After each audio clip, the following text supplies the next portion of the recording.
Muito bem.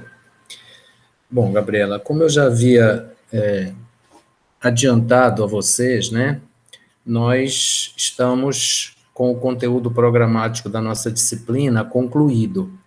E nós agora, então, entramos na fase, né, do NAS, daquela prova que nós chamamos de NAS, certo? Então, para aqueles que vão fazer a prova, né, a primeira parte dela, que são as questões discursivas, que valem 5 pontos, estará disponível na plataforma a partir da semana que vem, certo? E o limite de postagem será igual ao de uma atividade normal, quer dizer, ou seja, a semana inteira, né? Para vocês poderem responder e postar essas respostas, certo? A parte objetiva, que vai valer os outros 5 pontos, será um questionário, como vocês já fizeram para o NPC2, certo? Que vai acontecer no dia 21, tá? No horário da aula de vocês, ou seja, das 20h40 às 22h20, tá? No mesmo esquema que nós realizamos o questionário do NPC2, tá bom? Então, isso será a prova do NAS, tá? Para aqueles que vão fazer, não sei se é o seu caso, tá bom? Mas a primeira parte, ela é discursiva, vale 5 pontos, estará disponível semana que vem, para vocês responderem e postarem, e o questionário, valendo os outros 5 pontos, será muito semelhante ao questionário que vocês já fizeram para o NPC2, tá? Com um panorama de todo o conteúdo que nós discutimos ao longo do semestre, tá? E ele vai acontecer no dia 21, no horário da aula de vocês, tá? Se houver algum aviso diferente desse, aí eu então vou colocar lá na plataforma para vocês, correto? Bom, hoje e durante o decorrer dessa semana, eu estou pedindo que vocês aproveitem para fazer uma nova revisão no conteúdo de vocês, tá? Eu observei algumas coisas no questionário do NPC2 que se referem a alguns aspectos que nós discutimos lá no início do semestre, que vocês talvez não tenham se lembrado com clareza. Por exemplo,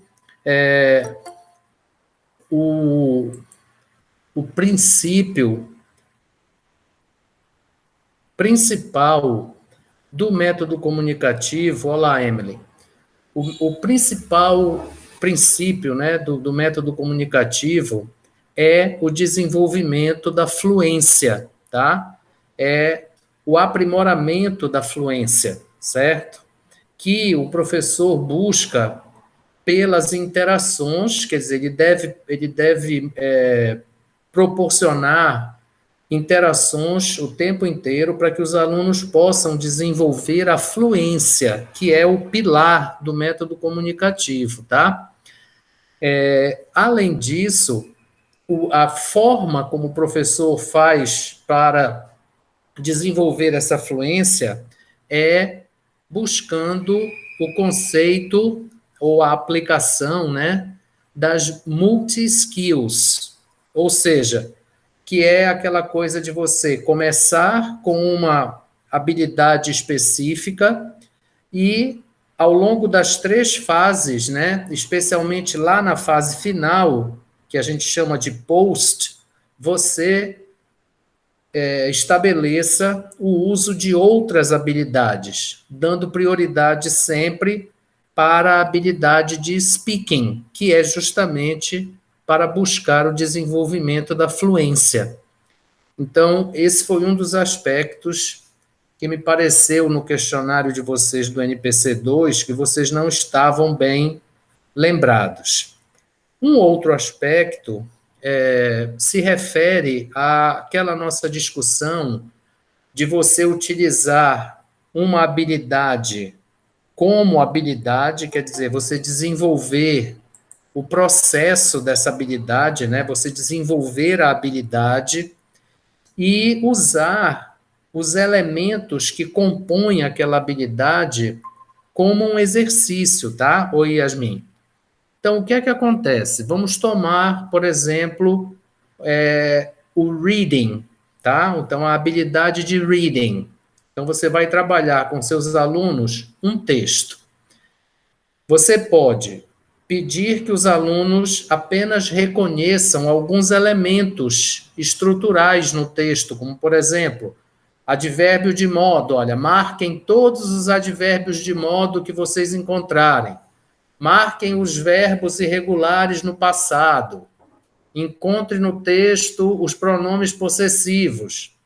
Se você faz isso, você está trabalhando o reading apenas como exercício, porque você não está trabalhando com os alunos o desenvolvimento da habilidade de ler. Você está apenas pedindo que ele reconheça alguns elementos estruturais, tá? Se você vai trabalhar a habilidade, né, de reading, você tem que trabalhar com os elementos textuais, aqueles que vão ajudar o aluno a interpretar o texto, né, a interagir com o texto. Então, a gente discutiu bastante essa diferença, tá, entre você trabalhar uma determinada habilidade como exercício apenas, né? Então, quando você trabalha e pratica apenas alguns elementos daquela habilidade e desenvolver a habilidade, certo? O que é diferente. Por exemplo, lá no questionário de vocês, tinha uma pergunta com relação à pronúncia. Então, se você está fazendo um exercício de listening, né? Se você está trabalhando a habilidade de listening e você resolve praticar um determinado elemento da pronúncia, você está utilizando o listening como habilidade ou como exercício? É como exercício, tá? Então, alguns de vocês erraram essa resposta, tá? Então, toda vez que você está trabalhando uma determinada habilidade e, em vez de desenvolver a habilidade, né, o processo de uso daquela habilidade, você trabalha algum elemento estrutural relacionado àquela habilidade, você está usando a habilidade como um exercício apenas, não é como a habilidade em si, certo? É mais ou menos como se você fosse, por exemplo, produzir um texto, tá? Aí, em vez de você desenvolver o texto, né, com seu aluno para introdução, desenvolvimento, conclusão, você dissesse a ele para ele escrever uma lista de verbos que ele gostaria de utilizar no texto. Então, aquilo é você trabalhar com o writing como exercício e não como processo, porque você não desenvolveu com o aluno, você não treinou com o aluno o desenvolvimento do texto, a produção textual. Você apenas praticou um determinado elemento, né, relacionado àquela habilidade, algum elemento estrutural. Então, alguns de vocês erraram essas perguntas lá no questionário, tá? Então, primeira coisa, o pilar do método comunicativo é o desenvolvimento da fluência, através do uso das interações, né? E do conceito de multi-skills, que é quando você busca usar outras habilidades que não aquela que foi do início da atividade. Então, se você começou com reading, você vai trabalhando outras e quando chega lá no post, você usa outras habilidades que não aquela que você usou lá no início, certo? Então, essa é a ideia das multi-skills, com prioridade sempre para o speaking, tá? Porque é justamente a habilidade que vai favorecer o desenvolvimento da fluência, que é o pilar do método comunicativo, tá? Então, esses conceitos, certo? De fluência, de multi-skills, tá? De você trabalhar com habilidades diferentes sempre, né? Lá na fase post das atividades, elas são, por assim dizer, os pilares do método comunicativo. Um outro aspecto que vocês não lembravam bem era essa coisa de você trabalhar com a habilidade, então você desenvolve a habilidade e trabalhar com algum elemento estrutural relacionado àquela habilidade. Então, na pergunta lá do questionário, falava da pronúncia. Então, se você está trabalhando listening para praticar pronúncia apenas, você está usando aquela atividade, né, aquela habilidade como exercício apenas. Você não está trabalhando a habilidade de listening, certo? Que vocês lembram envolve outras coisas, tá? Como contexto, como prática social, né, como função num diálogo, num áudio qualquer, num vídeo, certo? Mensagem. Então, o desenvolvimento da habilidade, ele é mais amplo do que você apenas utilizar um determinado elemento estrutural para exercitar, tá? Fora isso, me pareceu que todos os outros pontos que nós discutimos ao longo do semestre foram bem respondidos por vocês, tá? Então, writing, por exemplo, é sempre como produto e processo, tá? Se for a habilidade de writing, se você estiver trabalhando para desenvolver a produção textual, então você está trabalhando writing como processo e como produto, mas se for a habilidade, você estará trabalhando o processo, tá? E não o produto. Esse foi outro aspecto que foi levantado lá no questionário.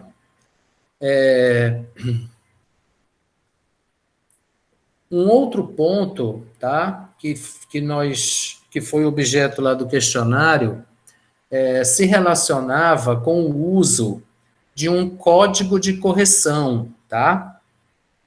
Então, olha, vejam, se você manda aos seus alunos produzirem um texto e você entrega para eles um código de correção, é óbvio que o aluno vai poder fazer a correção do texto dele sozinho, porque ele está com aquele código, é como se fosse uma folha de respostas, né? Sabe como quando tem a redação aí dos processos seletivos, que quando o pessoal vai corrigir, tem aquela folha de correção, onde tem todos aqueles quesitos, aquilo é um código de correção.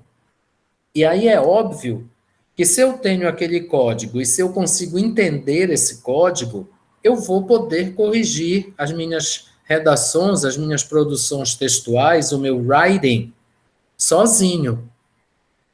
Se isso acontece assim, é claro que isso desenvolve ou fortalece, né, a autonomia, a independência do aluno. Porque o aluno pode fazer, né, o aluno pode produzir o texto e, usando o código, ele vai, então, conseguir corrigir o texto sozinho, tá?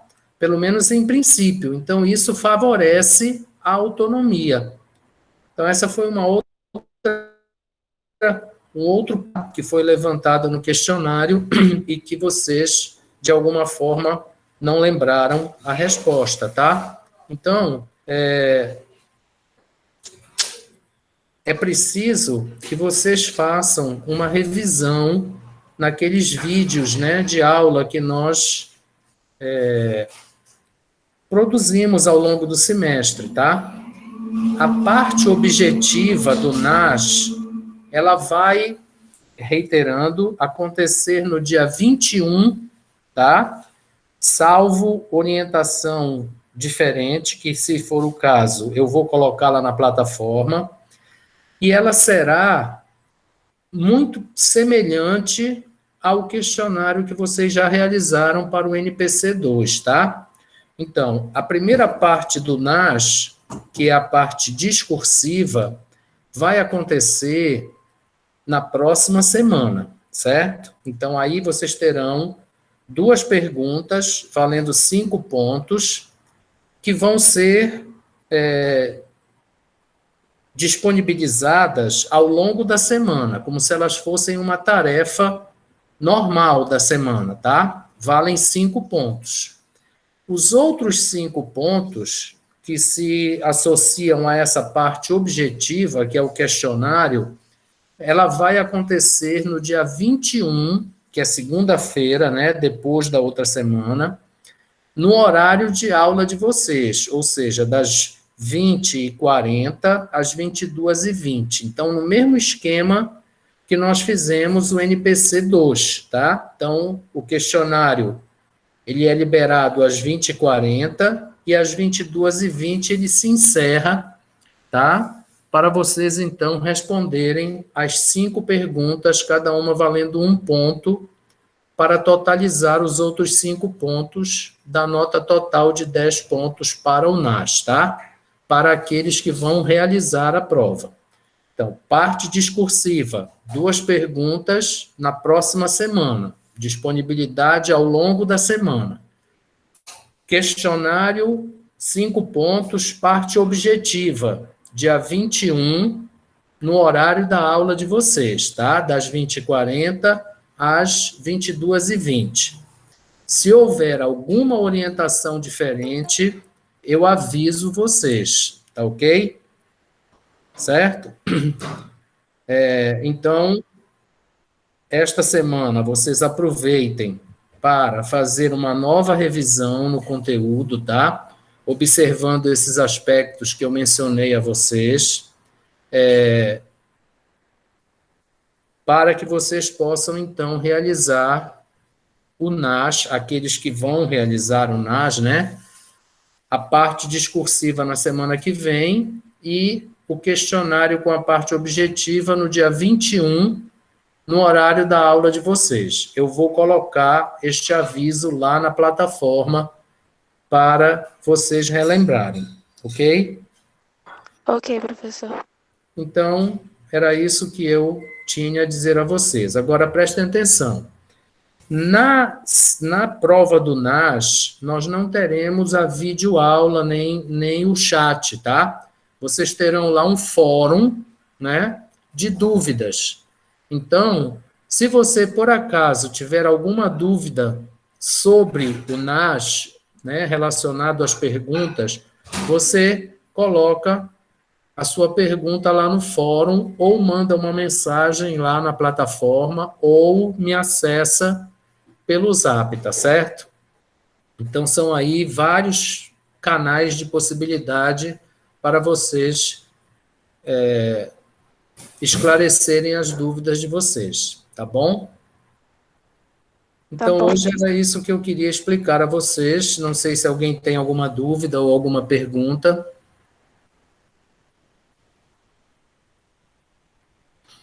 Vocês fiquem sempre, tá, gente, atentos à plataforma, certo? Porque todos os avisos, né, são postados lá com aquele sinal de aviso, né, importante, não sei o quê. Então, vocês sempre fiquem atentos a essas colocações lá, a esses avisos na plataforma. Ok, gente? Nenhuma pergunta? Professor. Diga, Rose. Ok, professor, desculpa chegar um pouco atrasada aí. Pois não. Pode falar. Não, tá tudo tranquilo, professor. Tá. Eu vou, assim que eu converter o vídeo aqui, eu vou disponibilizar lá na plataforma, tá? Caso vocês esqueçam alguma coisa que eu falei agora, vocês podem acessar o vídeo para relembrar os avisos que eu dei, tá bom? E esses pontos aí, que foram alguns pontos que eu coletei lá do questionário do NPC2 de vocês, tá bom? Então, se vocês não têm nenhuma pergunta, eu quero agradecer a presença de vocês, tá? Desejar uma boa semana de estudos E